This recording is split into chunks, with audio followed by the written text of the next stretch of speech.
کہ فیضیاب نہیں ہو رہا تو آپ کی اپنی عبادت تو اتنی ہونی چاہیے کہ آپ کامیابوں میں شامل ہو جائیں، کسی اور کو کامیاب نہ کروا سکے لیکن آپ خود تو کامیاب ہو۔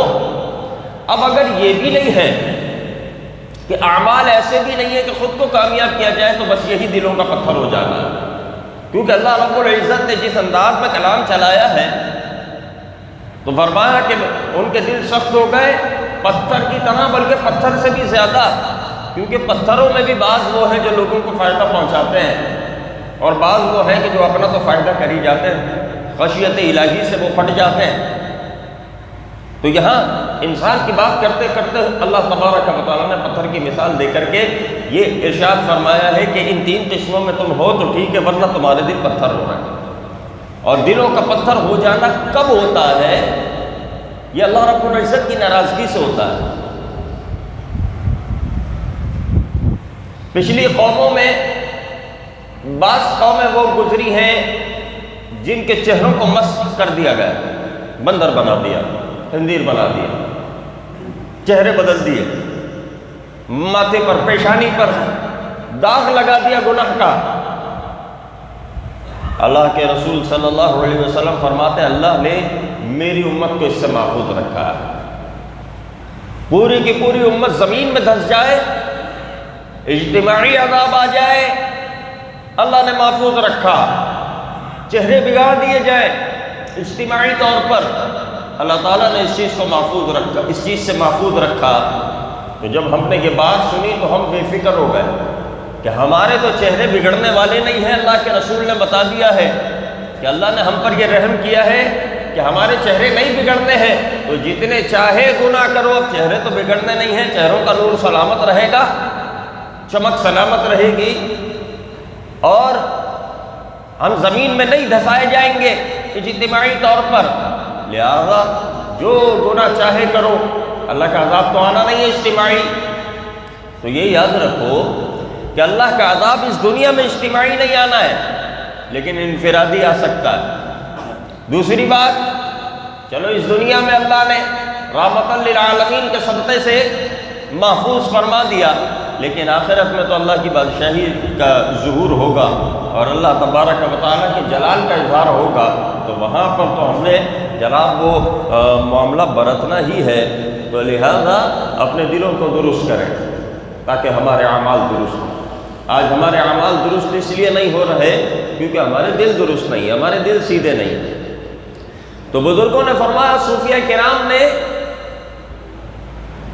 کہ اس امت پر یہ مہربانی ہے کہ ہمارے چہروں کو نہیں بگاڑا جائے گا، چہروں کو مسخ نہیں کیا جائے گا، لیکن دلوں کو مسخ کر دینا یہ اس امت میں بھی موجود ہے۔ چہروں کو نہیں بگاڑا جائے گا، دلوں کا بگاڑنا یہ ضرور موجود ہے۔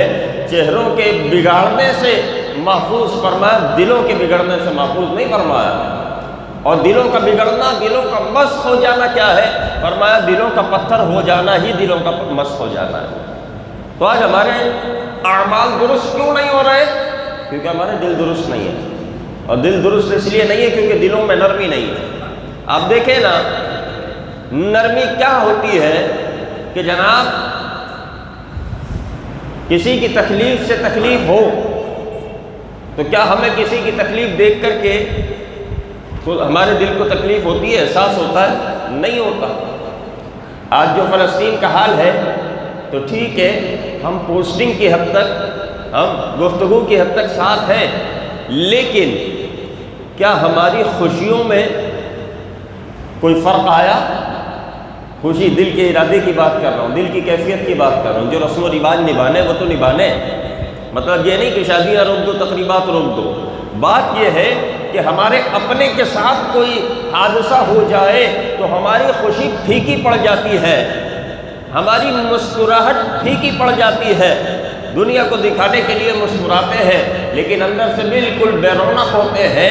تو کیا ہمارے مسلمان بھائیوں پر اتنا زیادہ ظلم و ستم ہو جانے کے بعد کہ واقعتاً ویڈیو سامنے آتی ہے ہم نہیں دیکھ پاتے؟ کئی ایسی ہے کہ جناب اس کو ہم آگے بڑھا دیتے ہیں، اس کو روک دیتے ہیں، ہمارے اندر ہمت نہیں کہ ہم اسے دیکھ سکیں، تو اس کے باوجود کیا ہماری مسکراہٹ پھیکی پڑی؟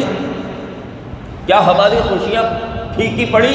اگر نہیں پڑی تو بس یہی دلوں کی سختی ہے، کیونکہ ہم یہ دیکھ رہے ہیں میں محفوظ، میری فیملی محفوظ، بس اگر میرے پڑوس میں بھی کوئی انتقال ہو جاتا ہے، کوئی بیمار ہو جاتا ہے تو مجھے اس کی پرواہ نہیں ہے، میری زندگی اپنے طور پر چل رہی ہے۔ حالانکہ یہ ساری چیزیں اللہ تبارک و تعالیٰ کی قدرت کا اظہار ہے کہ آج جو دکھ جو تکلیف کسی کے ساتھ ہے، کل ہمارے ساتھ بھی ہو سکتی ہے۔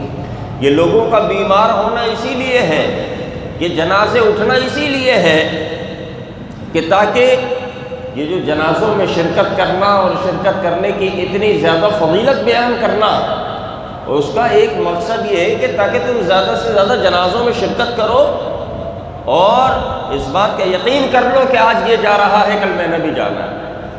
ہر عمر کا جنازہ تمہیں ملے گا، قبرستان چلے جاؤ، ہر عمر کے شخص کی قبر تمہیں ملے گی، چھوٹے سے بچے کی قبر بھی مل جائے گی، بوڑھے آدمی کی قبر بھی مل جائے گی۔ تو اگر تم جوان ہو تو تم نے یہ کیسے سوچ لیا کہ پہلے بڑھاپا آئے گا اس کے بعد میں نے جانا ہے قبرستان؟ وہاں تمہاری عمر کا آدمی بھی موجود ہے۔ تم نوجوان ہو تو تم یہ کیسے سوچ سکتے ہو کہ ابھی میں نے مزید 40 سال جینا ہے؟ ذرا قبرستان جا کر کے دیکھو، تم سے کم عمر کے لوگ بھی وہاں پر موجود ہیں۔ تو یہ تو اللہ تبارک و تعالیٰ نے جس کے لیے جو فیصلہ فرما دیا فرما دیا۔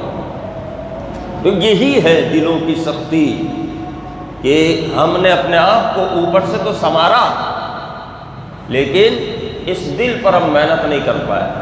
ہم نے جسم کو جسم کی غذا دی، ہم نے جسم کو لباس کے طور پر آرائش دی، لیکن دل کی جو غذا ہے وہ غذا نہیں دے سکے، جو دل کی آرائش اور رونق ہے وہ رونق نہیں دے سکے۔ دل کی غذا کیا ہے؟ قلب کی غذا کیا ہے؟ الا بذکر اللہ تطمئن القلوب۔ اللہ رب العزت نے فرمایا کہ تمہارے دلوں کی غذا تو ہمارا ذکر ہے، اللہ کی یاد، اللہ کا ذکر، اللہ کا نام، یہی تمہارے دلوں کی غذا ہے۔ اور جب تم اپنے جسموں کو غذا دے کر کے تم نے جسموں کو مضبوط کر لیا، تو دل اگر آج کمزور ہوئے ہیں تو اس وجہ سے کہ ان کو غذا ہی نہیں ملی۔ آج ہماری روح کمزور ہے، اس کی وجہ یہ ہے کہ ہم نے اس کو غذا ہی نہیں دی ہے۔ تو اللہ رب العزت کو تو ہم بالکل بھول گئے، اللہ رب العزت کو ہم نے یاد ہی نہیں رکھا۔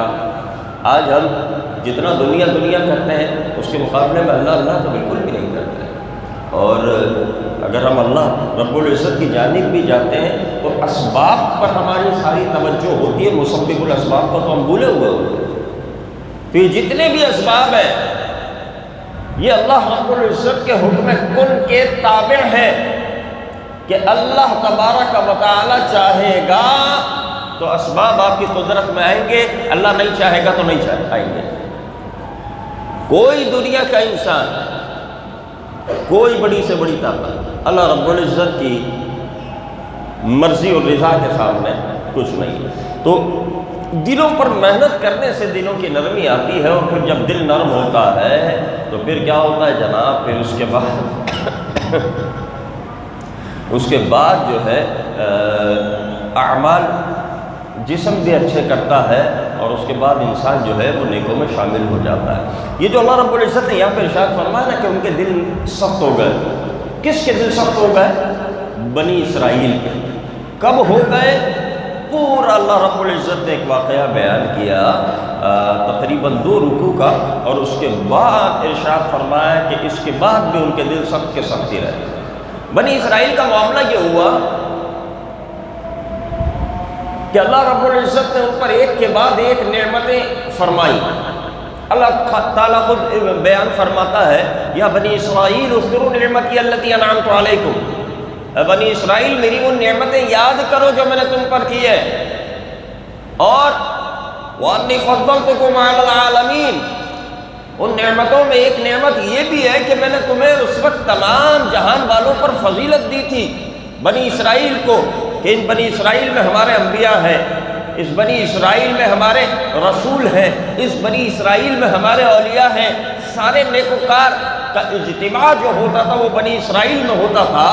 تو ہم نے تم پر اتنا بڑا فضل کیا کہ انبیاء تم میں رکھے، رسول تم میں رکھے، لیکن تم ان کی ان کا جو ہے شکر نہیں کر پائے، تم اس فضیلت کے سبب اللہ رب العزت کا شکر ادا نہیں کر پائے، تم ان کی قدر نہیں کر پائے، تم نے توہین پر توہین کی، ہم نے انعام پر انعام کیا، تم نے ناشکری پر ناشکری کی، ہم نے عذاب بھیجا، پھر تم مچلے، پھر ہم نے عذاب ہٹا لیا، پھر تم بے پرواہ ہو گئے، پھر تم پر کوئی عذاب آتا تم اللہ کی طرف پلٹتے، سختی ہٹا لی جاتی، تم پھر جو ہے جناب اپنی عیاشیوں میں مگن ہو جاتے، خدا کو بھول جاتے، خدا کی نعمتوں کو صرف اپنے مطلب پر استعمال کرتے رہے، خدا کے نام کو فقط اپنے مطلب پر استعمال کرتے رہے، تمہیں اتنی عادت پڑ گئی کہ خدا کی اہمیت ہی تمہاری نظر میں نہیں رہی، خدا کے انبیاء کی اولیاء کی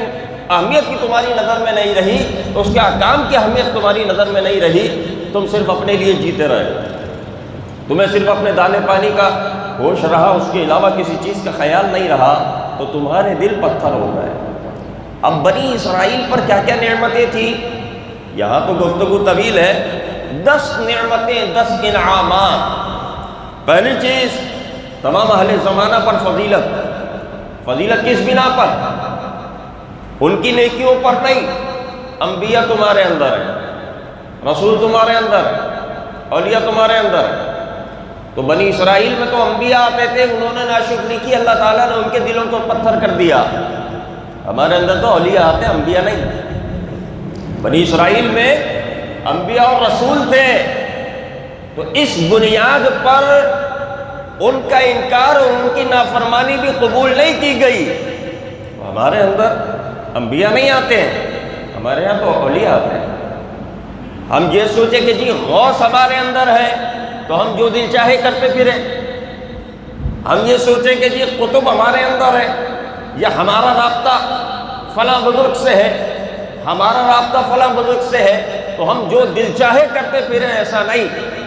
بنی اسرائیل میں تو اللہ انبیاء بھیجتا تھا، ان کے تعلقات تو انبیاء سے ہوتے تھے، لیکن اللہ تعالیٰ نے ان کے لیے بھی یہی بات ارشاد فرمائی، اصول سب کے لیے برابر ہے، بلکہ ہمارے لیے کئی اصول بدلے گئے کہ اللہ رب العزت کا جو قانون ہے کہ وہ عذاب نازل فرمانے والا ہے، حجت قائم کرنے کے بعد ہمیں اس سے محفوظ رکھا، اور ہم پر کئی بار حجتیں اس کی پوری ہو چکی ہیں، لیکن پھر بھی اللہ نے ہمیں عذاب سے جو محفوظ رکھا ہوا ہے، اس کا مطلب یہ نہیں ہے کہ ہم کوئی بہت زیادہ نیکوکار ہیں یا اللہ کے محبوب ہیں، یہ تو اللہ رب العزت ہمیں مہلت دی ہوئی ہے۔ تو محبوبیت اور مہلت کا فرق یہ ضروری ہے۔ ہم جسے محبوبیت سمجھ رہے ہیں وہ مہلت ہے، ہم سمجھ رہے ہیں کہ ہم حرام کھا رہے ہیں، ہم کسی پر ظلم کر رہے ہیں، کسی کا مال دبائیں، 2 نمبری کریں، چوری کریں، جھوٹ بولیں، کچھ بھی کریں، شراب پیئیں، ہم پر عذاب نہیں آ رہا، تو یہ شاید محبوبیت ہے۔ یہ محبوبیت نہیں، یہ مہلت ہے کہ ابھی کر لو جو تمہیں کرنا ہے، جس دن تمہاری ڈور کھینچ دی گئی نا، یا تو تمہیں بستر پر ڈال دیا جائے گا یا تمہیں قبرستان میں ڈال دیا جائے گا، اس کے بعد ہم پوچھیں گے کہ اب بتاؤ زندگی میں کیا کیا ہے۔ تو اس کو ابھی سے دیکھنا چاہیے، جب تک جسم میں جان ہے تبھی تک عافیت ہے، اس کے بعد اگر آزمائش کا دور شروع ہوا نا، ہم ایڑیاں رگڑتے رہ جائیں گے۔ اللہ کا اگر فیصلہ آ گیا تو اس کے بعد پھر مہلت نہیں ہونی ہے۔ اللہ رب العزت نے بنی اسرائیل کو فرعون کے ظلم سے نجات عطا فرمائی، بنی اسرائیل کو دریا میں راستہ عطا فرمایا، تورات جیسی کتاب عطا فرمائی، بچڑے کی پوجا میں وہ لگ گئے۔ یہ سارا اللہ رب العزت نے سورہ بقرہ کے 6-7 رکوع میں بیان فرمایا۔ وہ بچڑے کی پوجا کرنے لگ گئے، ان پر عذاب آنا تھا، انہوں نے معافی مانگی، ان کو معافی دی گئی۔ ایک جماعت جسے مرنے کے بعد اللہ تبارک و تعالیٰ نے زندہ کیا، انہیں بادلوں کا سایہ ملا کہ جب اللہ کے حکم سے وہ نکلے فرعونیوں سے نکل کر کے، اور جب وہ چلتے رہے تو عرضی کی کہ حضور موسم ایسا ہے کہ ہمارے پاس کوئی سائبان بھی نہیں ہے، اللہ نے بادل کا سایہ کر دیا۔ ہاں، اور پھر جناب کیونکہ وہ مسلسل سفر میں تھے، اللہ نے ان پر یہ فضل فرما من و سلوہ نازل کر دیا، اللہ نے پکے پکائے کھانے انہیں دیے، پانی کے 12 چشمے جاری کر دیے، ہر طبقہ ہر قوم اپنے جو ہے حساب سے وہ ایک چشمے پر جمع ہو جاتی۔ پھر اس کے بعد آسمان سے انہیں رزق دیا گیا، اس پر بھی انہوں نے ناشکری کی کہ نہیں جی ہمیں تو زمین کی غذا کھانی ہے۔ اللہ تعالیٰ نے فرمایا پھر کرو محنت کرو، خود اگاؤ کھاؤ۔ تو اللہ تبارک و تعالیٰ نے پھر انہیں زمینی اناج بھی عطا کیا، اور یہ تمام نعمتیں اللہ فرماتا رہا، وہ ناشکری پر ناشکری کرتے رہے، تو اللہ تبارک و تعالیٰ نے فرمایا کہ ان کے دل پتھر ہو گئے۔ اب ذرا سوچنے کی بات یہ ہے کہ اس طرح کی کئی نعمتیں اللہ تعالیٰ نے ہم پر فرما دی۔ انہیں توراۃ دی تو ہمیں قرآن دیا، انہیں موسیٰ اور دیگر انبیاء دیے تو ہمیں ان تمام انبیاء کا سردار دیا۔ اللہ تبارک و تعالیٰ نے اگر انہیں زمینی اناج دیا تو ہمیں تو کثرت کے ساتھ دیا، اگر انہیں تیار شدہ چیزیں دی تو آج ہمیں اتنا ترقی یافتہ دور دیا کہ ہر چیز تیار شدہ ہمارے سامنے موجود ہے، اور بآسانی ہم جو ہے ہر شے حاصل کر سکتے ہیں۔ اور کئی ایسی چیزیں اگر انہیں بادلوں کا سایہ دیا تو اللہ نے ہمیں عذاب سے پناہ دی ہے۔ بہت ساری چیزیں جناب اللہ رب العزت نے ہمیں عطا کی ہے، ہم بھی بنی اسرائیلیوں کی طرح ناشکری پہ ناشکری کر رہے ہیں۔ بتاؤ نا کون سی نعمت ہے جس نعمت پر ہم نے خاص اللہ کی بارگاہ میں سجدہ ادا کیا ہو کہ اللہ تیرا شکر ہے تو نے یہ ہمیں نعمت دی ہوئی ہے جو پہلے سے ملی ہوئی۔ یہ تو ہو جاتا ہے جذبات میں، اولاد ہوئی چلو بھی سجدہ کر لیا، کوئی اور معاملہ ہوا سجدہ کر لیا، تو یہ بھی اچھی بات ہے، انکار نہیں ہے، لیکن جو نعمتیں پچھلی زندگی کی ابتدا سے اللہ نے ہمیں دی ہوئی، ہمیں بولنے کی طاقت دی، ہمیں سننے کی طاقت دی، ہمیں دیکھنے کی طاقت دی، ہاتھ پیر ہمارے سلامت، یہ ساری چیزیں اور بہت کچھ کروڑوں نعمتیں کہ وَإِن تَعُدُّوا نِعْمَتَ اللَّهِ لَا تُحْصُوهَا، کہ تم شمار بھی کرنا چاہو تو شمار نہیں کر سکتے۔ کسی ایک نعمت پر بھی آ کر ہم نے اللہ کا شکر ادا کیا کہ اللہ تعالیٰ شکر تو نے ہمیں یہ نعمت دی ہوئی ہے، یہی تو دلوں کی سختی ہے۔ پھر جب ہم اگر یہ باتیں بتائیں تو یہ باتوں کا بھی دل پہ اثر نہ کرنا، یہی تو دلوں کی سختی ہے۔ حق بات کو قبول نہ کرنا، یہی دلوں کی سختی ہے۔ اور ہمیشہ شیطان کی بات کو، بری بات کو قبول کر لینا، کسی کی تکلیف سے تکلیف کا احساس نہ ہونا، یہ سب کیا ہے؟ دلوں کا پتھر ہو جانا۔ تو بزرگوں نے فرمایا کہ پچھلی امتوں کے چہرے مسخ ہوتے تھے، اس امت سے چہرے مسخ ہونے کا عذاب اٹھا لیا گیا ہے، لیکن دلوں کے مسخ ہونے کا عذاب وہ موجود ہے، اور دلوں کا پتھر ہو جانا ہی دلوں کا مسخ ہو جانا ہے۔ تو اگر آج ہم اپنے دلوں کو دیکھیں تو ہمارے دل پتھر ہو چکے ہیں، تو دل نرم کیسے ہوں گے؟ اللہ کی یاد سے۔ آج اللہ رب العزت کی بارگاہ کے ساتھ ہمارا وہ سلوک ہے کہ ہم اللہ رب العزت کو صرف اسی کے لیے پکارنا ہی بھول گئے۔ ہم پکارتے مطلب پر، یا روٹین، یا رسم، یا دکھاوا، یا مجبوری، یا غرض، مطلب، بس ان ساری چیزوں کا تعلق اللہ تبارک و تعالیٰ سے رہ گیا ہے۔ اللہ کو خاص اللہ کے لیے پکارنا ہی بھول گئے۔ کیوں بھولے؟ کیونکہ ہم نے وہ صحبتیں ہی چھوڑ دی۔ پہلے لوگ اللہ والوں کو تلاش کیا کرتے تھے اس لیے کہ اللہ والے کی نگاہ پڑے، اس کی صحبت ملے تو میرا دل درست ہو، میں بھی اللہ کا قرب حاصل کر لوں۔ اللہ والوں کو اسی لیے تلاش کیا جاتا تھا نا، اور وہ تلاش کرنے والے بھی کم ہوتے تھے، تو اسی لیے پچھلے دور میں مریدین کی تعداد بھی آپ کو کم ملے گی۔ لیکن اب ہم نے اللہ والوں کو تلاش کرنا شروع کر دیا اس لیے تاکہ ہمارا روزگار چل پڑے، ہماری پریشانیاں دور ہو جائیں، ہمارے معاملات سیدھے ہو جائیں۔ یہ سب اختیار تو اللہ کا ہے۔ اللہ والے کو تو اللہ ہی کے لیے تلاش کرو۔ جب ہم نے نیت 2 نمبر کی تو بندے بھی ہمیں 2 نمبر ملنے لگ گئے، ٹکرانے لگ گئے، وہ رہی صحیح کسر وہاں پوری ہونے لگ گئی۔ تو غلطی تو ہماری ہے، ہم غلط نیت اور غلط سوچ کے ساتھ کسی کو تلاش کرنے نکلے تھے۔ ہم اس لیے نہیں تلاش کرنے نکلے کہ کوئی ہمیں اللہ اللہ کروائے، بلکہ ہم اس لیے تلاش کرنے نکلے کہ اللہ اللہ کروائے بغیر ہمارا بیڑا پار کر دے۔ تو بیڑا غرق کرنے والے لوگوں کی تعداد زیادہ ہو گئی، کیونکہ جب ہماری ترجیح غلط چیز پر گئی تو لوگ بھی جھوٹا لبادہ اوڑھ کر کے بازار میں آ گئے اور 2 نمبر چیز کی خرید و فروخت شروع ہو گئی۔ تو حضور والا یہ دلوں کی جو نرمی ہے اس پر اللہ رب العزت کتنا عطا فرماتا ہے۔ حضرت صعصعہ رسول پاک علیہ الصلوۃ والسلام کے ایک صحابی ہیں، ایمان قبول کیا، اسلام قبول کیا، حضور پاک علیہ السلام کی بارگاہ میں عرض کرتے ہیں، یعنی دیکھو انسانیت پر اللہ کتنا نوازتا ہے۔ کافر کا کوئی عمل قبول نہیں ہے، کافر کا کوئی عمل قبول نہیں ہے۔ جب کوئی ایمان لاتا ہے تو اس کے بعد اس کا سلسلہ نیکیوں کا شروع ہوتا ہے، پیچھے والے کی بات نہیں ہے۔ لیکن ایک شخص حضور کی بارگاہ میں آ کر کے عرض کرتا ہے، یا رسول اللہ، اسلام لانے سے پہلے میں نے ایک نیکی کی تھی، کیا مجھے اس نیکی کا صلہ ملے گا؟ حالانکہ اسلام سے پہلے کی نیکیاں نہیں ہیں۔ حضور نے فرمایا کہ کون سی نیکی کی؟ تو کہتے ہیں کہ ایک بار میں کسی مقام پر تھا، کسی سفر پر تھا، میری 2 اونٹنیاں جو ہیں وہ کھو گئی۔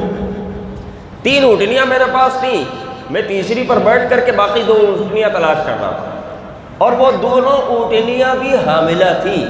وہ قیمت کا اندازہ اس دور کے حساب سے لگائیے، اس دور کی سواری بھی وہی تھی، وہ دونوں حاملہ اونٹنیاں تھیں، اور میں ان کو تلاش کرنے کے لیے، ایک اونٹنی میرے پاس تھی تو میں اس کے ساتھ نکل گیا، تلاش کرتا رہا۔ کافی دور نکل جانے کے بعد مجھے ایک گھر جھونپڑی نظر آئی، ایک بڑے صاحب باہر بیٹھے ہوئے تھے، اور میں ان کے پاس بیٹھا اور میں نے ان سے پوچھا کہ بھئی آپ نے میری 2 اونٹنیاں دیکھی ہیں؟ تو انہوں نے بتایا کہ ہاں میں نے دیکھی ہیں، یہیں پر ہے، اور ان کو لے کر کے وہاں پر باندھ دیا گیا۔ ابھی ان سے گفتگو حال چال ہی چل رہی تھی کہ پتہ چلا کہ ان کی اہلیہ حمل سے ہے اور ان کا ڈیلیوری کا معاملہ ہے۔ تو مختصر یہ کہ اندر سے دائیا نے آ کر کے بتایا کہ تمہارے یہاں بیٹی ہوئی ہے۔ اب جب بیٹی کی خبر ملی تو اس کا چہرہ بجھ گیا۔ حضرت صاحب فرماتے ہیں کہ میں نے اس سے پوچھا کہ تمہیں خوشی نہیں ہوئی؟ تو کہا کہ ہم بیٹوں کی ولادت پر خوش ہوتے ہیں، بیٹیوں کی ولادت پر خوش نہیں ہوتے۔ اچھا تو اب کیا کرو گے؟ کہا کیا کرنا ہے، اس کو دفنا دیں گے، اس کو زندہ ہی دفنا دیں گے۔ تو حضرت صاحب فرماتے ہیں کہ مجھے جو ہے نا یہ بات دل کو میرے تکلیف ہوئی، یہ ہوتی ہے دلوں کی نرمی جو اللہ تعالیٰ عطا کرتا ہے۔ کہا کہ مجھے اس سے تکلیف ہوئی، تو میں نے کہا کہ ایسا کرو تم وہ بیٹی مجھے فروخت کرو۔ اس نے کہا بھائی تمہیں لے جانی ہے تم لے جاؤ، کیا کرو گے؟ کہا جی میں پال پوس کے اس کی زندگی کی حفاظت کروں گا، اسے بڑا کروں گا، اس کی تربیت کروں گا۔ تو کہا کہ ٹھیک ہے تم لے جاؤ، بدلے میں کیا دو گے؟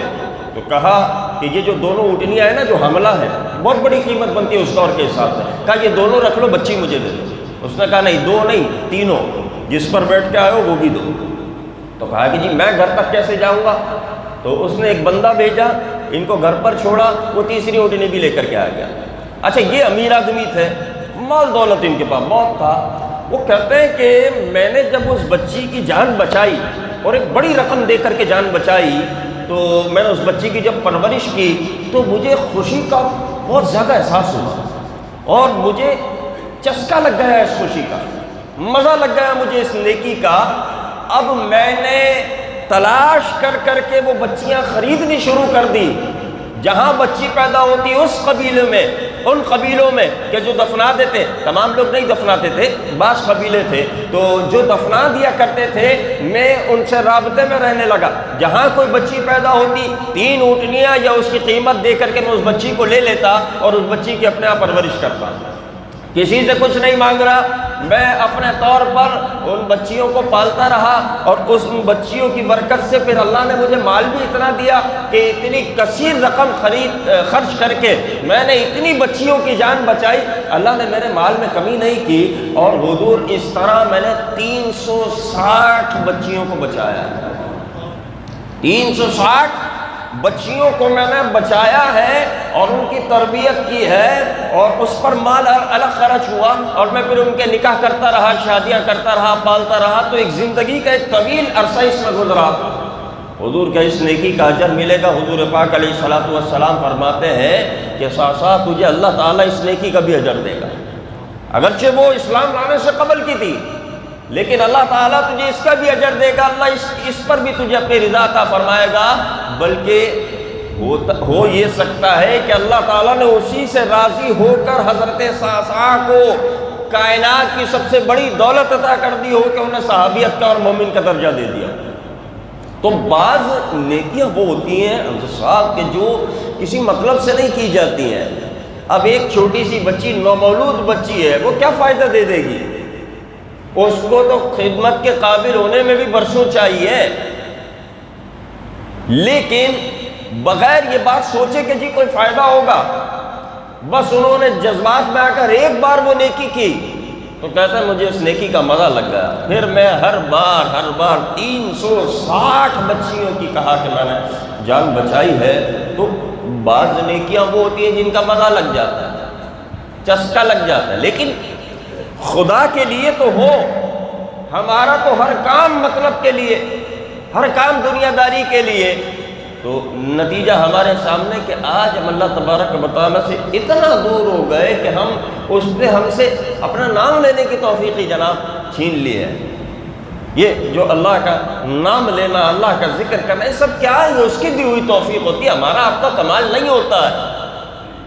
تو آج ہمارے دلوں کی سختی کا یہ عالم ہے کہ جس کا نتیجہ ہم بھگت رہے ہیں۔ دنیا میں کچھ ہو جائے، ہمارے آس پاس کچھ ہو جائے، ہماری صحت پر اثر پڑنے والا نہیں ہے۔ تو اس کی وجہ یہی ہے، اور سب سے بڑی خرابی کہ آج دل نرم کیوں نہیں ہو رہے؟ کیونکہ نرم دل والوں کو ہم تلاش ہی نہیں کرتے۔ اللہ کے ولی آج بھی موجود ہے، اہل اللہ آج بھی موجود ہیں، ہم انہیں تلاش کب کر رہے ہیں؟ ہم تو تعویذ دینے والا تلاش کر رہے ہیں، ہم تو دم کرنے والا تلاش کر رہے ہیں، ہم تو کاروبار چلانے والا تلاش کر رہے ہیں، ہم تو بچوں کی طبیعتیں صحیح کرنے والا تلاش کر رہے ہیں۔ اللہ والا کب تلاش کر رہے ہیں؟ دنیا والے ہی تلاش کر رہے ہیں۔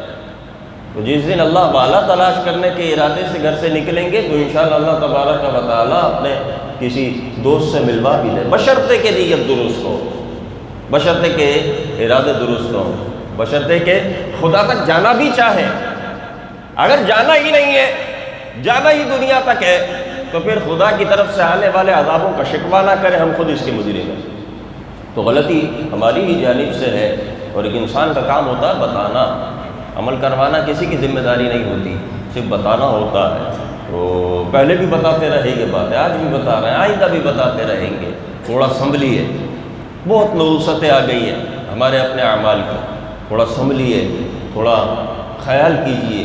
اللہ نے ہمیں اپنی عبادت کے لیے پیدا کیا، دنیا داری کی رنگرلیوں کے لیے ہمیں پیدا نہیں کیا، یہ مستیوں کے لیے پیدا نہیں کیا جو آج ہم جی رہے ہیں کہ جو ہم چاہیں وہ ہو جائے۔ ذرا سمجھو، دنیا اس لیے نہیں ہے کہ جو ہم چاہیں وہ ہو جائے، دنیا تو اس لیے جو اللہ چاہے وہ کر، جنت اس لیے جو چاہے گا ہو جائے گا، اور ایسا کہ بس دیکھا، خیال آیا اور ہو گیا۔ ہمیں بتایا گیا نا بچپن سے کہ جنت میں یہ نعمت ہوگی کہ جناب بس سوچا اور چیز آپ کے سامنے۔ دنیا اس لیے نہیں ہے، جو دنیا میں یہ سوچتا ہے کہ جو میں چاہوں ہو جائے، وہ فطرت کے خلاف چل رہا ہے، وہ یہاں بھی نقصان اٹھائے گا، آخرت میں بھی نقصان اٹھائے گا۔ اللہ نے فطرت یہ بنائی ہے، دنیا میں وہ کرو جو اللہ چاہتا ہے، پھر آخرت میں وہ ہوگا جو تم چاہتے ہو۔ ہم اتنے عقل مند کہ ہم آخرت کو بھی یقین کر کے بیٹھے ہوئے، جو ہم چاہیں گے وہی ہوگا۔ کس نے آپ کو سند دے دی؟ اور دنیا میں بھی یہی کوشش، جو ہم چاہ رہے ہیں وہ ہو جائے۔ ایسا تو پیکج کوئی نہیں، ایسی ڈیل نہیں ہے۔ بات وہی ہے کہ دنیا میں وہ کرو جو اللہ چاہتا ہے، آخرت میں وہ ہوگا جو تم چاہو گے۔ تو یہ بات ہماری عقل میں آنی چاہیے۔ اللہ تعالی ہم سب کو عقل سلیم عطا فرمائے۔ وآخر دعوانا ان الحمد للہ رب العالمین۔